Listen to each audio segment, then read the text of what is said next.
Hi friends అందరికీ. ఇక తోటలోకి వచ్చినాం.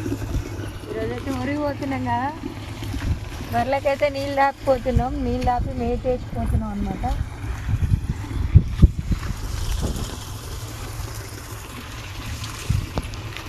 మనం ఎటువైనా నిమ్మలంగా ఉండాలంటే బర్రెలకు కడుపు నిండా అన్నం గడ్డి పెట్టిన తర్వాతనే నీళ్ళు దాపి ఇంత గడ్డి వేసిపోతే మనం నిమ్మలంగా ఉండొచ్చు. ఇంకా మళ్ళీ బర్రెలు ఎటుపోయినాయో, ఇదేటిపోయిందో అదేటిపోయిందో అని ఒక టెన్షన్ తోటి బయటికి వెళ్తే బర్రెలున్నా గొర్రెలున్నా మేకలున్నా ఈ కష్టం ఉంటుంది ఊరికి పోవాలంటే. ఇప్పుడు గడ్డి వేసి నీళ్ళు దాపి మంచిగా నీడ గట్టేసిపోతున్నాం అనమాట. మళ్ళీ ఎండలు అయితే ఇబ్బంది అయితే దూసుకెళ్తున్న తర్వాత కప్ప ఇచ్చినారు, తెల్ల కప్ప నీళ్ళకైనా వస్తుంది. ఇంతసేపు ఏం వెళ్తారు.